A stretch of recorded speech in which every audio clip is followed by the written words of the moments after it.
Sam साहब ने जो बयान दिया उसके हिसाब से तो मैं उत्तर भारत का आता हूं, तो मैं क्या हूं? मैं अंग्रेज हूं और आप भी संभवतया उत्तर से आते हैं, आप भी अंग्रेज हैं।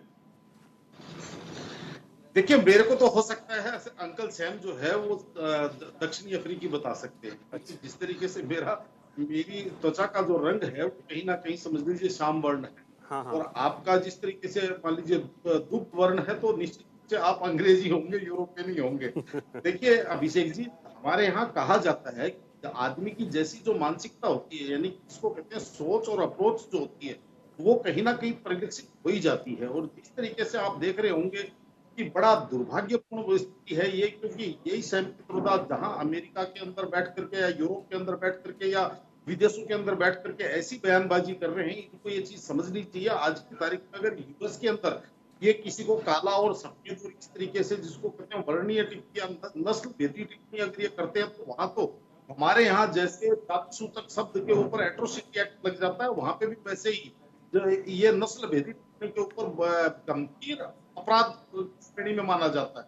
लेकिन वो सैम पता नहीं भारत को क्या प्रयोगशाला समझते हैं कि यहाँ उत्तर दक्षिण पूर्व पश्चिम लोगों की त्वचा का रंग देख और लोगों के ऊपर एक जिसको कहते हैं कि पहले जातीय स्थितियों के अंदर बांटने की बात करते थे, अब तो ये रंगों के आधार पर बांटने की बात करते। तो निश्चित रूप से अभिषेक जी, इन लोगों को इन चीजों से मेरे हिसाब से इन बचना चाहिए, बचना ही नहीं चाहिए इनको। बिल्कुल आप ये समझ लीजिए, इनको मेरे हिसाब से इनको कहीं पूजा पाठ करवानी चाहिए और अपने दिमाग का इलाज करवाना चाहिए।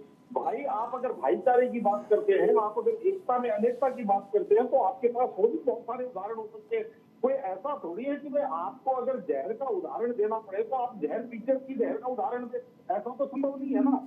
लेकिन अब वास्तविकता यही है कि जो कांग्रेस, और कई बार क्या होता है कि आपने देखा होगा कि कांग्रेस इस चीज को अकल से आप देख रहे हैं, हम भी देख रहे हैं कि भाई कांग्रेस इस बयान से किनारा कर रहे हैं। कुछ लोग तो कांग्रेस से कह रहे हैं कि कोई कुछ भी बोल देता है। सैम पित्रोदा कोई भी कैसे हो सकता है? सैम पित्रोदा कई कई वर्षों से लगातार आप ये समझ लीजिए ओवरसीज कांग्रेस यानी कि जो विदेशों के अंदर प्रवासी भारतीयों को कांग्रेस के समर्थन में लाने के लिए, वहां के लाखों डॉलर कांग्रेस के लिए फंड जुटाने के लिए जो सैम पित्रोदा लगातार उस पद के ऊपर है कई वर्षों से, राजीव गांधी के बाल्यकाल से उनके साथ हैं। और हमारे यहाँ जो सुनने में आता है कि राहुल गांधी भी सैम पित्रोदा जी की गोद में खेल करके बड़े हुए हैं।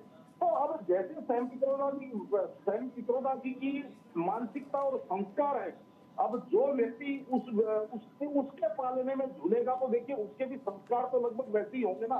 तो कहीं ना कहीं आप ये समझ लीजिए, ये जो मंगलसूत्र की अवधारणा या ये जो आर्थिक सर्वे की अवधारणा जो है ना, ये ऐसे ही लोगों से आती है। तो इनको अब ये समझना चाहिए कि आज देश उस स्थिति में नहीं है कि जब 7-7 दिन 8-8 दिन से लोगों के पास अखबार पहुंचा करते थे और उसके अंदर जो लाइन लिख दी जाती थी वो ब्रह्म वाक्य माना जाता था। अब हर व्यक्ति जो है गैजेट से अपलोडेड है, डे टू डे बेसिस के ऊपर हर चीज की उसकी जानकारी मिल रही है। और वो इतना लेकिन विवेकशील इसमें हो चुका निरंजन जी है कि एक अपने चीज और है कि बयान उन्होंने दे दिया, अब पार्टी के नेता ये कहते हैं ये उनका निजी विचार हो सकता है। भाई, निजी विचार है, वो आपकी पार्टी से जुड़े हुए हैं, अगर ये निजी विचार है तो फिर आप एक्शन लीजिए, पार्टी से बर्खास्त कीजिए। कल ये खबर आई कि उन्होंने फाइनली इस्तीफा दिया है, ये खबर आई कि इस्तीफा उन्होंने दिया है, लेकिन किनारा कर लेना बयान से सिर्फ इतना भर हो गया, आपकी जिम्मेदारी खत्म।